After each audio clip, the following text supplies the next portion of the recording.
Hola, muy buenas noches, ¿qué tal? Bienvenidos a una nueva temporada de los debates de la televisión de Ferrol. Y lo vamos a hacer centrándonos en el Ejecutivo local.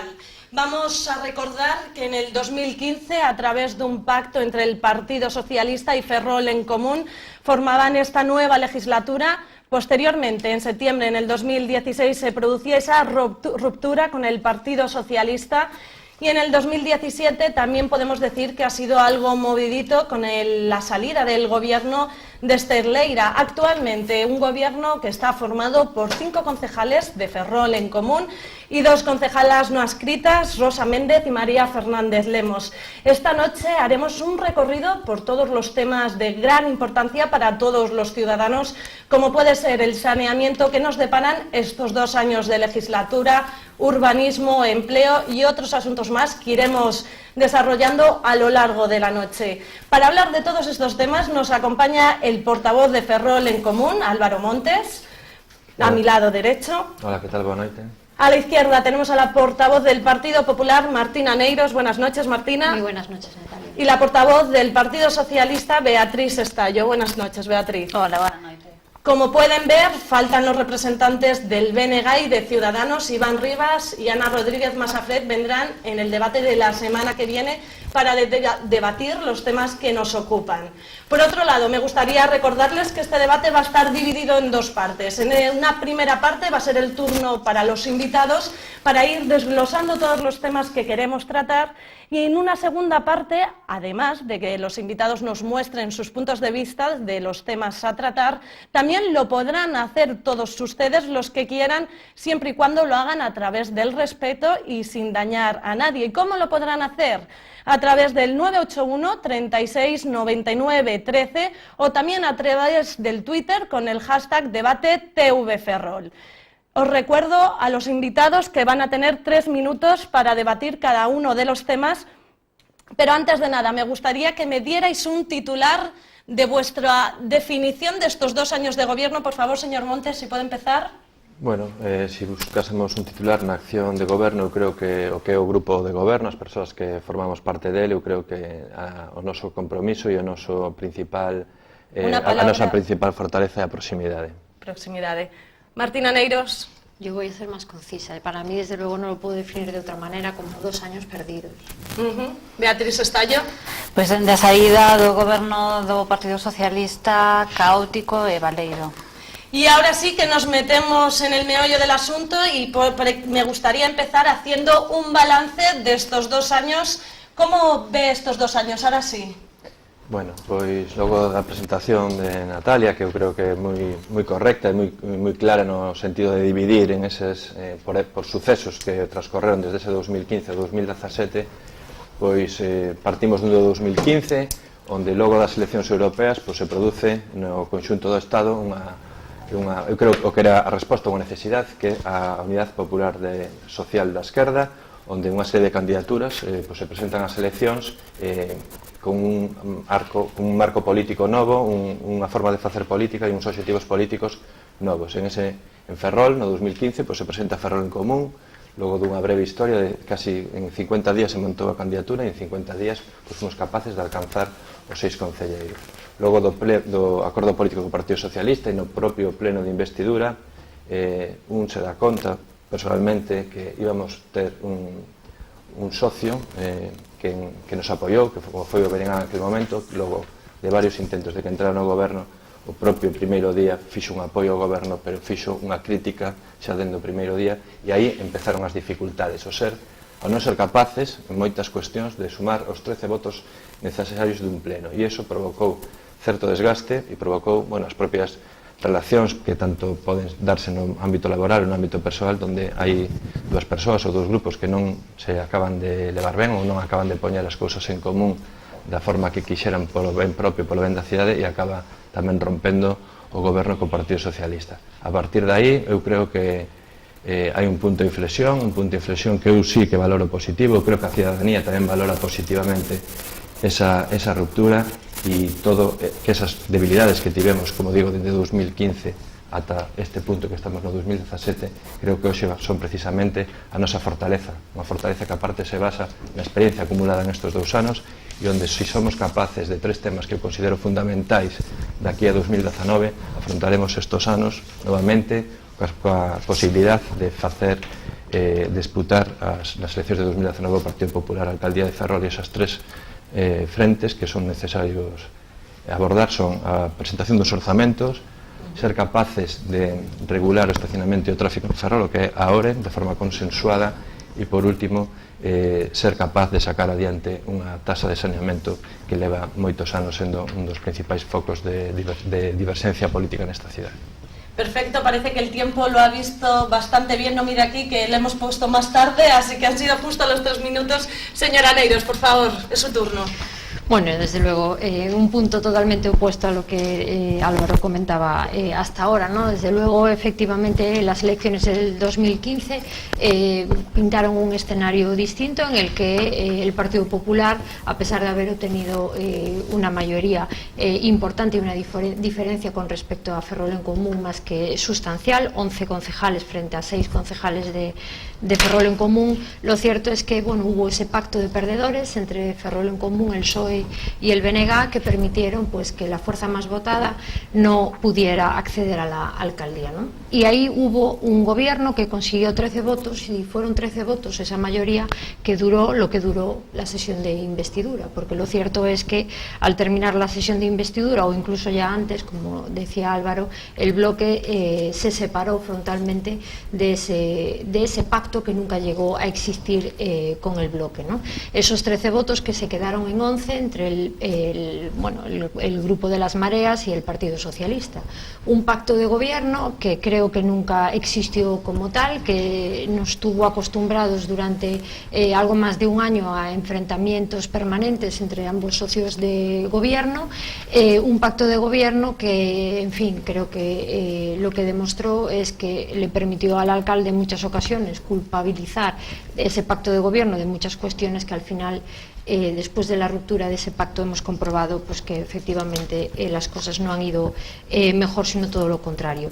11 votos que evidentemente después de ese pacto que rompe, ¿no? Y creo que de una forma además bastante bruta por parte de un alcalde que cesa y que quita competencias, ¿no? Directamente, pues esos 11 votos y esos 11 apoyos se quedaron en 6, ¿no? Un grupo de gobierno de 6 concejales más 2 tránsfugas, 2 personas que salen del Partido Socialista y que terminan gobernando en ese grupo de 8 concejales, 8 apoyos que poco a poco, un gobierno en decadencia que cada vez se va quedando más solo. Lamentablemente, en todo este recorrido tuvimos que vivir como el alcalde fue incapaz de evitar 3 dimisiones, 3 concejales de gobierno que se fueron directamente de ese gobierno y finalmente lo que estaba comentando de ese último episodio, ¿no? Que fue que dentro del grupo de las mareas, ¿no? Una de las propias concejalas tuviera que también salir de un gobierno que ella misma criticaba, que ella misma consideraba como a un alcalde autocrático, a un alcalde que solo trabajaba desde la imposición y que desde luego no compartía sus criterios. Creo que es realmente el peor gobierno de la historia de Ferrol, el gobierno más minoritario, el gobierno más débil, el alcalde con menos capacidad de diálogo, con menos capacidad de liderazgo y desde luego me llama la atención, ¿no? Que un gobierno que, como acaba de decir ahora el portavoz del gobierno, tiene entre sus objetivos actuales presentar unos presupuestos cuando estamos entrando casi en el tercer año de mandato, desde luego creo que es lamentable. Un gobierno tiene que tener otros objetivos distintos de aprobar presupuestos. Aprobar presupuestos es una obligación. No puede ser vamos a hablar objetivo. posteriormente de los presupuestos. Acaba el tiempo, por favor, Sestallo, coméntanos sobre todo después por alusiones por un lado y por otro, cómo ha vivido el Partido Socialista estos 2 años, estando un año dentro del gobierno y otro fuera. Bueno, o Partido Socialista vive con preocupación e con tristeza. O que parecía un proxecto de cambio, un cambio absolutamente imprescindible en Ferrol, que se transformaba en 75 puntos de acordos de goberno, 75 puntos que se fixeron públicos e que estaban baseados pois en enorme parte, un 90% no programa do Partido Socialista, é certo, vimos durante o primeiro ano como cada vez que o Partido Socialista cumpría un dos obxectivos dese documento, o partido ou a forza de Ferrol en Común se enfadaba. A verdade é que era unha sorpresa para o Partido Socialista ver que o socio de goberno estaba máis preocupado, sempre obsesionado co que o Partido Socialista iba a ter máis rentabilidade política, incluso medindo cantas persoas chamaban a cada un dos grupos municipais, que foi para nós unha sorpresa inmensa, que de dar resposta cada un na súa área ao que nos tiñamos comprometido ca cidadanía. Eu creo que, ademais, decía Álvaro, e me vou utilizar os seus datos. Efectivamente, decía que Ferrol en Común se constituíu en 50 días e en 50 días conseguiron facerse co goberno, non o dubido. Pero efectivamente ese é o fruto, ese é o que pasou. 50 días que iban sin programa, 50 días en que non sabían o que eran gobernar e 50 días que cando chegaron ao goberno quixeron seguir cas ocurrencias da bañeira, cas ocurrencias dos chistes fáciles, e gobernar non é un chiste, e gobernar esta cidade dende logo non é nada fácil. O certo é que se culpaba ao Partido Socialista durante o primeiro ano que non había orzamentos porque, por exemplo, a concelleira de Política Social que levaba eu, entre outros temas, pois pedía moito para a Política Social, ou que tamén se pedía moito para áreas do Partido Socialista. Pois o certo é que cando se rompeu co Partido Socialista era tan fácil como que eles que levaban todas as áreas Ferrol en Común distribuíran eses orzamentos como quixeran. O certo é que dende que se foi o Partido Socialista non volveu a haber un documento de orzamentos no Concello de Ferrol. E a día de hoxe estamos sin orzamentos, xa vamos a entrar no terceiro ano, estamos co anuncio en riba da mesa de recuperar a taxa do Partido Popular. Eu me quero lembrar de todas as movilizacións da cidadanía en contra daquela taxa, do que decía daquela o alcalde de Ferrol en Común respecto daquela taxa, ou donde quedaron as remunicipalizacións famosas, porque nunca, e me doe decir isto, nunca houve tantas privatizacións e tanta política a dedo como no goberno de Jorge Suárez. Isto é unha tristeza para a esquerda e, dende logo, un proxecto fracasado de Ferrol en Común, clarísimamente. Por alusiones, le damos un minuto para contestar, si quiere, a lo que... Dúas cousas. Eu estou impresionado do linguaxe que manexa sempre o Partido Popular respecto aos orzamentos municipais. Estivemos un ano sin goberno central polas sucesivas eleccións, non pasou nada. O propio presidente Alberto Núñez Feijóo puxo como o mellor exemplo da mellor cidade gobernada en Galicia a de Ourense, que curiosamente gobernaban eles cando leva sin orzamentos de 2014. Está claro que non ter orzamento limita a capacidade de inversión, limita certas cousas, pero moitas veces se fai máis xogo político con esa cuestión que realmente o que é o día a día.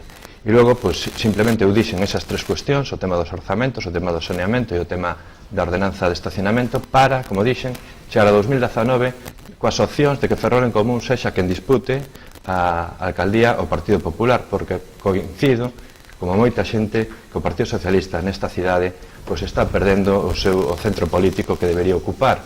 E o vemos moitas veces nos acordos que moitas cousas que fai en pleno co propio Partido Popular, acordos para bloquear a acción de goberno, e logo en outras fai unha acción de seguidismo do Bloque Nacionalista Galego que realmente non conducen ao votante medio que era votante tradicional do Partido Socialista, e eu penso que realmente non vai ter de seguir desa liña demasiadas opcións de disputar esa alcaldía. E o digo con certo dolor, porque para logo facer as maiorías de esquerdas vai dificultar demasiado a situación do partido. ¿Quieren contestar alguna, por favor, un minuto cada una de ellas? Bueno, yo simplemente decir que es una tónica habitual en el gobierno cuando no le gusta lo que se le dice, que recurre siempre a salir del territorio de Ferrol. Se habla de Rajoy. Bueno, yo creo que desde que Ferrol en Común gobierna en Ferrol hubo que repetir elecciones en Madrid, desgraciadamente. Eso provocó una inestabilidad que no fue culpa de nadie más que de una situación de un gobierno que no daba unas mayorías suficientes. Y que pongas de ejemplo a Rajoy. Bueno, Rajoy en todo caso ya ya aprobó presupuestos desde que gobiernan las mareas en mucho menos tiempo, y Feijóo creo que es el mejor ejemplo de un gobierno riguroso y que aprueba todos los años sus presupuestos. De todas formas, yo me centro en Ferrol y simplemente para completar lo que antes decía, creo que este gobierno en 2 años es incapaz, y de hecho ha sido así, porque el alcalde en 2 años ha sido incapaz de hacer un balance, porque la gestión simplemente no ha existido. Ha sido un gobierno incapaz no solamente de los presupuestos, sino de cumplir ni una mínima parte de todas las promesas que había hecho en campaña electoral. La única propuesta, la única que hizo, que cumplió Jorge Suárez, fue la de cuando anunciaba que era un activista y que venía a este concello a cualquier cosa menos a gestionar. Esa fue la única promesa que cumplió, pero desde luego creo que un alcalde, cuando se presenta como tal candidato a ocupar una alcaldía, lo que no puede es decir y anunciar que no viene a gestionar un concello. Un concello se viene a trabajar, se viene a gestionar y se viene a arreglar los problemas de los vecinos, y desde luego es todo lo contrario de lo que han hecho hasta ahora. Beatriz, por favor. Sí, bueno, resulta paradóxico as cuestións que soe dicir o voceiro de Ferrol en Común. Bueno, o certo é que ata agora o Partido Socialista ten cumplido exactamente o programa electoral, ten cumplido o documento. Estou segura que a cidadanía verá a resposta, pero en todo caso me preocupa a obsesión electoral que eu mesma facía referencia antes de Álvaro Montes e de Ferrol en Común. Viven exclusivamente para o titular electoral, pero non para xestionar esta cidade. E que fale de pactos, de cambios, se propón 3 retos. Miren, orzamentos, 2 anos e medio sin orzamentos. Sigue cos orzamentos do Partido Popular. E xa non é complicado para esta cidade estar sin orzamentos, para calquera cidade, tamén para Ourense. Dende logo, para esta cidade que necesita inversión, clarísimo.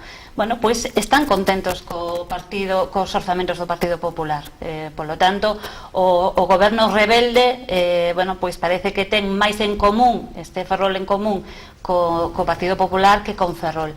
Se obsesionan, dice, polo saneamento, cola taxa de saneamento do Partido Popular, e cola ORE, que me fai gracia os 3 puntos que escolleron como protagonistas, e a ORE, que todo o mundo sabe, o levantamento da cidadanía en contra dos sucesivos programas idas e voltas do goberno. Polo tanto, os 3 retos que considera máis importantes ten fracasado nos 3. Creo que é un símbolo do que Ferrol en Común e do que o goberno desta cidade, lamentablemente. Termina el tiempo, seguramente que quieran seguir hablando sobre este tema, pero vamos a centrarnos mejor en el futuro y lo que nos depara en ese año y medio. ¿Qué es lo que le preocupa a los ciudadanos? ¿Cuáles son las prioridades que requiere Ferrol? Álvaro Montes, por favor. Ben, sobre as necesidades de Ferrol para o futuro, eu creo que este é un debate que tamén ten o seu punto de partida a principios dos anos 80 e, bueno, curiosamente a imaxe que temos hoxe en este plató de televisión que, bueno, seguramente non sería casual, pero aproveito para, bueno, que se sitúa aquí o Partido Socialista e o Partido Popular. Esta cidade ten vivido desde os anos 80 dúas crises. A parte da crise económica que se viviu en todo o Estado e no sur de Europa, pois é vítima dunha crise perpetua relacionada co que se debe chamar proceso de reconversión industrial diseñado polas políticas do Estado e pola Unión Europea, que non é tal, non é un proceso de reconversión industrial, sino que é un proceso de desmantelamento e de desindustrialización. Eso supuxo que desde os anos 80 se desmantelara completamente o sector industrial en Ferrol, que se producira unha perda de población importante, a única cidade do eixo atlántico que perde poboación, e iso non foi compensado desde un sector servicios que non foi capaz de xerar o mesmo Produto Interior Bruto da economía galega que xeneraba o sector industrial, aparte da precarización do emprego que se dá, e logo, pois, tampouco Ferrol foi capaz de ter peso político suficiente onde se toman as decisións, que son en Santiago, en Madrid e na Unión Europea fundamentalmente, onde, como vemos, sempre Ferrol queda último para todas as cuestións. Quedou de última para a P9, queda de última para as conexións ferroviarias que son do século XIX, tanto a área metropolitana Ferrol-Coruña como a conexión con Madrid ou a conexión polo norte do Cantábrico a nivel ferroviario, e a nivel infraestructuras de carreteras, pois o mismo, a P9 chegou de última, moitas outras liñas siguen sin financiamento e sin planificación, e iso é culpa de realmente onde se toman as decisións, que nos legislativos, nos grandes parlamentos de Madrid e Santiago, onde Ferrol, como digo, desde os anos 80 para aquí perde peso político e por cuestións que son relativas a decisións políticas. Señora Neiros.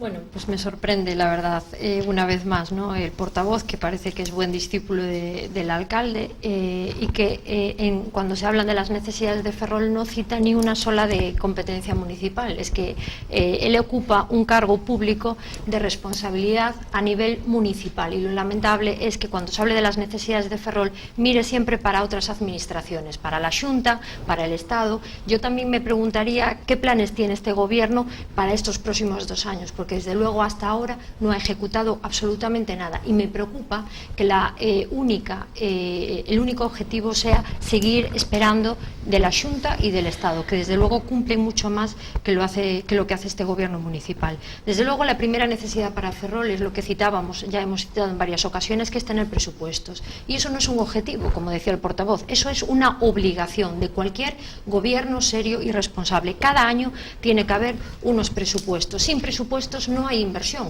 Por eso en Ferrol no hay inversión, por eso en Ferrol no hay proyectos. Una, porque este gobierno no tiene proyecto de ciudad, y dos, porque sin presupuestos no se puede ejecutar absolutamente nada. Convenio con el Ministerio de Defensa está totalmente paralizado, abandonado, y lo que es peor, con un gobierno municipal que no tiene ni idea de lo que hacer con ese convenio con el Ministerio de Defensa, que permitiría incorporar al concello de Ferrol más de 1 millón de metros cuadrados. Creo que tendremos tiempo de comentarlo. Un plan xeral de ordenación municipal necesario para el crecimiento urbanístico de nuestra ciudad. Lo dejamos en el mandato anterior adjudicado para que en este mandato ese nuevo plan, esa nueva redacción fuera una realidad, porque es la oportunidad urbanística que Ferrol necesita. El tema del saneamiento, un problema que está totalmente enrocado y que ha demostrado este gobierno también su falta de capacidad para desbloquear situaciones. Creo que también podremos comentar algo más adelante. Temas concretos, en donde hay proyectos como el mercado de Caranza, otra de las promesas de este gobierno, que está totalmente paralizado, y el mercado sigue ahí sin tocar.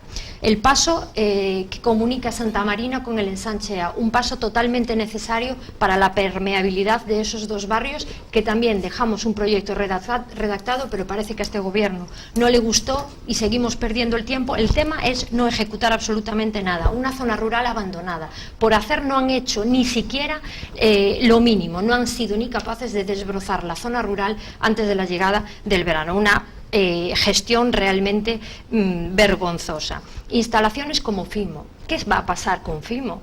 Es que no sabemos absolutamente nada, porque no hay idea absolutamente de nada. Bienestar social, el área social totalmente desmantelada. Nunca tanto retraso hubo en el pago de emergencias sociales, nunca. Las personas que peor lo pasan en una ciudad han estado tan abandonadas. Servicios como a las personas sin techo, a las personas que no tienen vivienda.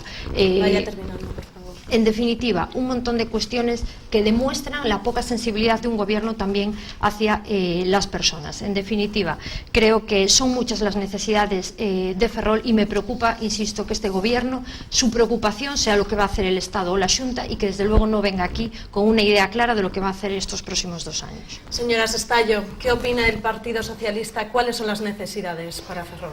Bueno, primero habíamos do goberno, efectivamente, como é fácil comprender por que este goberno non fai nada. Ahora mesmo Álvaro Montes xustificaba que todo depende do Parlamento Galego e do goberno estatal e incluso da Unión Europea. Esa Unión Europea que rexeitan, pois tamén depende deso. Entón, non sei para que están gobernando, porque, dende logo, o Partido Socialista, cando gobernou e cando quere gobernar, é para asumir responsabilidades e tomar decisións. De feito, o Partido Socialista, tanto no goberno como na oposición, ten presentado múltiples iniciativas, entre as que están cuestións necesarias e imprescindibles para esta cidade. É evidente que esta cidade perde poboación, é unha evidencia que só non ve o goberno, e que, polo tanto, a recuperación demográfica é unha necesidade que obedece o que se ten plantexado noutras cidades en ámbito municipal, con medidas, con perspectivas transversales no eido do empleo, no eido da dinamización sociocomunitaria, no eido do comercio, no eido da industria, competencias todas nas que ten moito que ver a política municipal e dende o que se ten que rexir unha cidade. Ben, o certo é que o Partido Socialista, por exemplo, puso en riba da mesa, se aprobou no pleno unha moción para a constitución desa comisión demográfica. Sigue sin executarse. Todo o mundo coñece a necesidade de crear emprego nesta cidade. Que ninguén diga que Ferrol a primeira necesidade que ten é crear emprego tamén simboliza o que está a pasar nese concello. Ben, o Partido Socialista ten posto numerosas iniciativas para xerar emprego. A última ten que ver co FIMO, cas plataformas, o clúster das empresas tecnolóxicas e do audiovisual e ademais un espazo de ocio. Ben, tamén se aprobou, pero o certo é que, claro, o goberno municipal non é capaz nin siquiera de poñer en marcha as mocións que presentamos os partidos que sí levamos o traballo. Efectivamente está o mercado de Caranza, está a pasarela peatonal, está o Bertón, está o campo de San Xoán como a necesidade de reordenarlo e recuperarlo para o barrio. Están os necesarios recursos para a conciliación da vida familiar persoal e laboral, están necesidades das persoas maiores. Existen numerosas cuestións que dependen do propio concello, cuestións que teñen que ver ca industria, co urbanismo, cuestións que teñen que ver con dinamización e que están absolutamente paralizadas. E están paralizadas porque non se resolven ni esas cuestións grandes como os orzamentos, ni se resolven as pequenas. Por exemplo, para ir decir cuestións ben sinxelas. Hoxe, xoves, debería reunirse a Comisión Informativa de Benestar. É evidente que Ferrol, collemos calqueira dato estatístico que recollamos, lamentablemente establece que Ferrol, describe que Ferrol é a cidade máis pobre de Galicia. Bueno, pois a Comisión de Política Social hoxe, como tantos días, non se ten reunido, porque non existe no goberno ningunha proposta en materia de política social. Ou mañá a Comisión debería ser a Comisión de Cultura. Bueno, pois o certo é que xa non estamos convocados tampouco a Comisión de Cultura. Isto é o que está acontecendo en Ferrol. E, polo tanto, o que ten que pasar é que o goberno se dé conta de que existen numerosas competencias municipais que vayan lendo a lei de bases de régimen local, a normativa municipal e asuman estas competencias. E cando son tan incompetentes para ser capaces de facer o mínimo, a lo menos que cumplan aquelas iniciativas que o resto de grupos, o Partido Socialista ten posto no pleno e que eles mesmos teñen votado, moitas, por certo, por unanimidade do pleno. Nin siquiera se pode decir a trancos. Existen unha quincena de iniciativas para a cidade aprobadas para... Iniciativas que vamos a ir hablando, entiendo que por alusiones querrá hablar, pero vamos a tratar diferentes temas de los que han ido hablando. Si le parece, empezamos hablando de saneamiento, con el anuncio del gobierno local, les recuerdo, de retomar, una vez que comenzó a rechazar la iniciativa de la tasa de saneamiento que proponía el Partido Popular, ahora ha decidido retomar esa tasa de carácter retroactivo desde abril. ¿Por qué esa decisión del gobierno de activar, de llevar a cabo esa tasa? Bueno, ben, espero explicarme ben, porque antes parece que non me expliquei ben, porque, bueno, cando falábamos das necesidades de Ferrol, eu quería, intentei poñer de manifesto, ainda que ben sei que a señora Neiros non lle gusta este goberno, pero as necesidades de Ferrol veñen marcadas desde unhas decisións políticas que se toman desde o ano 82. Esas son as necesidades principais que ten que cubrir esta cidade para volver a ser o que foi e para volver a facer todas esas políticas activas municipais e de xestión que se poden facer dentro dun municipio. Pero, mentres tanto, estamos convertidos nunha infracidade por culpa de decisións políticas. En canto ao saneamento, pois dicir que, bueno, cando nós non estábamos de acordo coa tasa que tiña o anterior goberno, fixemos unha proposta ao pleno que contou con 13 votos para derogar esa tasa, cando mellor non era necesario facer esa derogación, sino simplemente facer unha suspensión, e tras reiterados intentos, ata 4 veces ao pleno, ata 5 veces en comisión, tratamos de aprobar unha nova tasa. Esas tentativas pois, foron rexeitadas polo pleno, e o que provocou esa suspensión pois, foi que dende o 3 de abril, polo menos, xa non vou falar de antes, dende o 3 de abril deste 2017, onde por fin se sanea esta ría, por fin se dá feito imponible que así o manifestan técnicos municipais, pois a partir do 3 de abril pois o pedín os informes e o que a propia legislación marca, pois hai un servicio que hai que financiar mediante unha tasa. O ter a tasa en derogación inicial, pois está a situación dunha empresa de capital público en boa parte del, como é Mafesa, pois entrando nunhas pérdidas que o que fai é que a propia intervención, a propia asesoría xurídica do Concello diga que evidentemente, se non se dá aprobada unha tasa, como digo, despois de 4 intentos de ter unha nova tasa, se non temos esa nova tasa, pois haberá que aplicar a vixente. E aplicar a vixente pois require levar a pleno novamente ese debate e tratar de ter os máis votos a favor que en contra para levantar esa tasa. Unha tasa que, como digo, no 2018, pois, cando os cálculos exactos según o padrón de usuarios e según os custes reais se aproxime, pois será modificada e aí nós pois, traballamos en chegar a acordos para o levantamento desa tasa, para ter un convenio con Aguas de Galicia e co Concello de Narón que faga que esa tasa e que ese saneamento sexa económicamente sustentable e, como digo, cualquier outra opción, aparte de non ser legal moitas veces incluso é unha aberración, porque o feito que se pretendeu en algún caso como pagar con impostos unha tasa, pois eso significa que aquelas persoas que non están conectadas ao servicio pois pagarían igualmente e iso é unha aberración. E logo hai outra postura que mantén o BNG, que é moi lícita políticamente, que eu non comparto e que moitas veces tildei de casi demagóxica. Se cumplimos o que pretendía o BNG, a día de hoxe non se estaría saneando na ría de Ferrol. E cando suspendimos aquel pleno, que había certa tensión entre a xente que vive e vivía do mar e entre xente que se oponía a esa tasa, a ese convenio, suspendimos ese pleno cun obxectivo que era compartido por todos, que era poñer en marcha o saneamento. E o que presenta o BNG en ese momento, e agora mesmo, poñería en dúbida que ese saneamento se estivese prestando hoxe en día en Ferrol. Desde el Partido Popular, ¿cómo se han tomado la propuesta de que el gobierno local decida retomar esa tasa propuesta por el Partido Popular? ¿Estarán contentos? No, yo creo que no hay motivos para estar contentos en una forma de gestionar el tema del saneamiento que desde luego ni compartimos ni creemos que haya sido la más adecuada, sino todo lo contrario, ¿no? Hay una realidad y es que este alcalde y su gobierno inicialmente y en campaña eran los que estaban en contra de esta tasa que ahora quieren, cuya suspensión que primero aprobaron ahora quieren volver a cobrar, ¿no?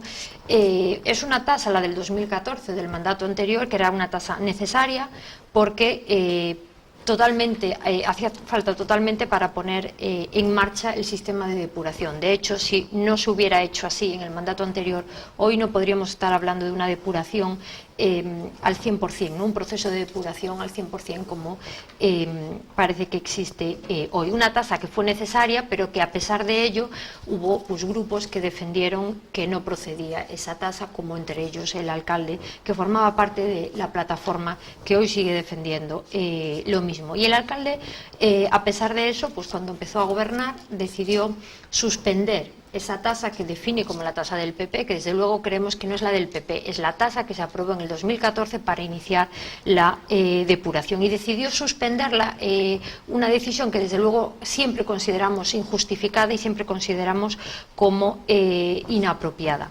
Desde luego la realidad nos ha demostrado que se suspendió esa tasa en el año 2015, en septiembre de 2015, y lo cierto es que 2 años después lo que nos encontramos es que una empresa, la empresa pública que gestiona el ciclo del agua en Mafesa, pasó de ser recibida por este gobierno en una situación de equilibrio financiero, en una situación de situación saneada económicamente, a estar, pues según los datos que nos dieron en el mes de una documentación económica de enero de este año, tenía unas deudas acumuladas de casi 6 millones de euros. Entonces yo me pregunto, ¿de dónde viene esa deuda acumulada de Mafesa.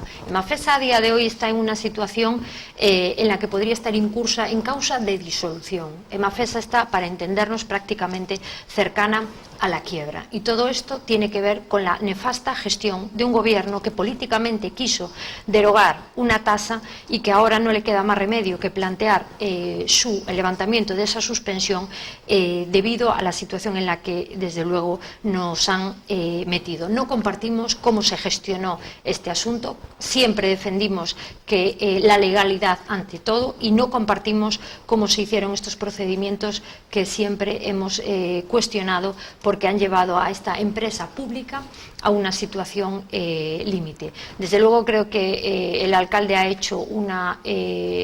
utilizado políticamente este asunto, y lo que ha demostrado es su nula capacidad de negociación, llevando reiteradamente una misma propuesta de tasa al Pleno, sin hablar, sin dialogar con los grupos, sin intentar llegar a acuerdos, simplemente imponiéndonos una tasa, la que él quería, y desde luego sin una mínima negociación. Desde luego nosotros no creemos en que como grupo municipal tengamos que firmar cheques en blanco. Nosotros desde el primer pleno les invitamos al diálogo, les invitamos a sentarnos y a buscar una solución conjunta, y siempre hubo una actitud de imposición y dictatorial absolutamente por parte de un alcalde que se negó desde luego a escuchar a este grupo, a pesar de las advertencias que siempre les hemos hecho. Desde el Partido Socialista, ¿cómo se ve esta iniciativa de llevar a cabo la tasa propuesta por el Partido Popular? Bueno, evidentemente es un desastre y un fraude a la ciudadanía.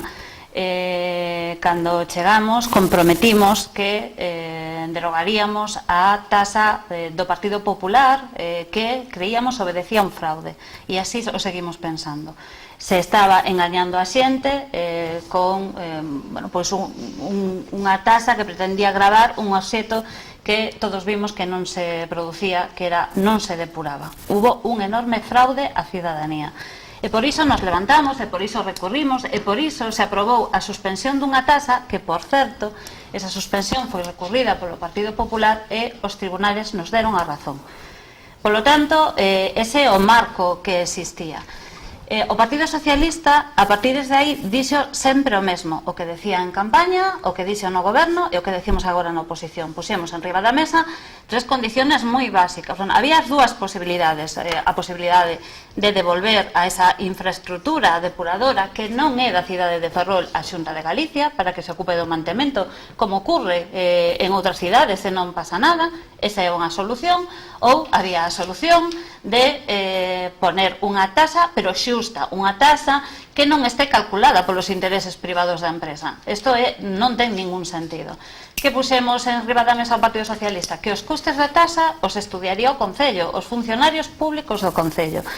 En segundo lugar, que se firmará antes o convenio con Narón, porque o que está acontecendo agora é que Ferrol está obrigado a pagar tamén os custes de Narón, porque Narón sigue sin firmar o Concello de Narón, o convenio de depuración. Por lo tanto, agora toda a ciudadanía de Ferrol que pague a tasa estará pagando os gastos de saneamento de Narón que aínda non firmaron. Por suposto, Narón defende a Narón, pero resulta que o alcalde de Ferrol non defende a Ferrol.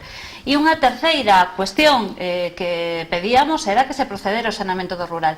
Eran tres cuestións que dixemos que están apuntadas nos acordos de goberno, non sei por que agora non valen, que dixemos no goberno e que se suponía que tiñamos razón, e que o propio alcalde en comisión e ante os medios de comunicación cifraba en algún momento como moi sensatas as aportacións socialistas.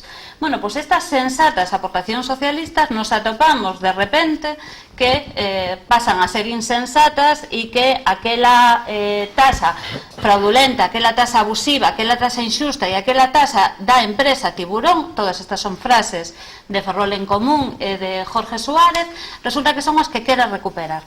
E ademais baixado en unha falacia, dice que intentaron 4 veces. Si eu levo un decreto de pena de morte 4 veces, e levo exactamente o mesmo, sin ningunha variación, non o van a aprobar o resto de grupos. Para poder chegar a un acordo hai algo básico, e é que hai que cambiar o texto ou facer cesións todos e todas. O Partido Socialista fixo 1000 aportacións, pediu, e esta obra pode acudir calqueira á hemeroteca, pediu que se nos xuntara a xunta de voceiros e voceiras o que traballáramos 24 horas, 48 ou unha semana sin movernos do Concello ata que chegáramos a un acordo. Pero é certo que Jorge Suárez está máis ocupado nas súas viaxes por fora, adicándose a outras revolucións que a xestionar a cidade de Ferrol. Estamos ante un tema moi grave e nos parece eso de un enorme fraude á cidadanía que pretendan recuperar a tasa que tanto se criticou. É un enorme fraude aos cidadáns, é unha enorme mentira e é un enorme, ademais, basado en falacias. Vamos a seguir hablando de otros temas, pero tenemos que hacer una pausa publicitaria. Posteriormente podrá poder responder a sus compañeras de la corporación por alusiones de todos los temas tratados. Seguiremos también hablando de los presupuestos, pero a la vuelta de la publicidad.